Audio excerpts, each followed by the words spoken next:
Alright guys, today I have starfruit. So we're going to show you how to actually prepare it. You can cut it into sides here. And you know what's funny? I went to the grocery store.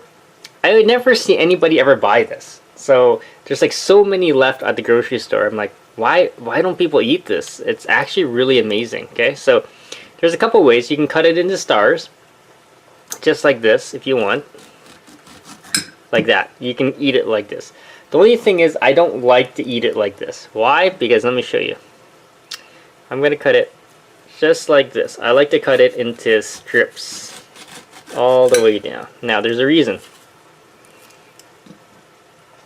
So if you get near the middle, you're going to get seeds. Okay? And I'll show you.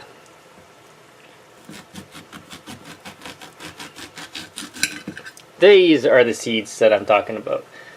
So if you cut it into stars, you're going to get all these seeds. And these seeds are actually very slimy. Look at this. See that? They're actually very slimy in texture.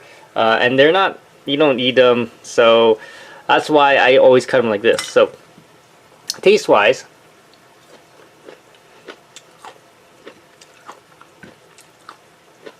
it's literally like a really awesome citrusy type of fruit.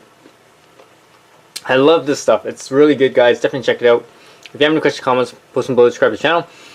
And I would say it's more like a mild lime. Almost like a lime flavor, but not quite. And it's crunchy. Texture is like watermelon, almost. If you have any questions, comments, guys, post below, subscribe to the channel.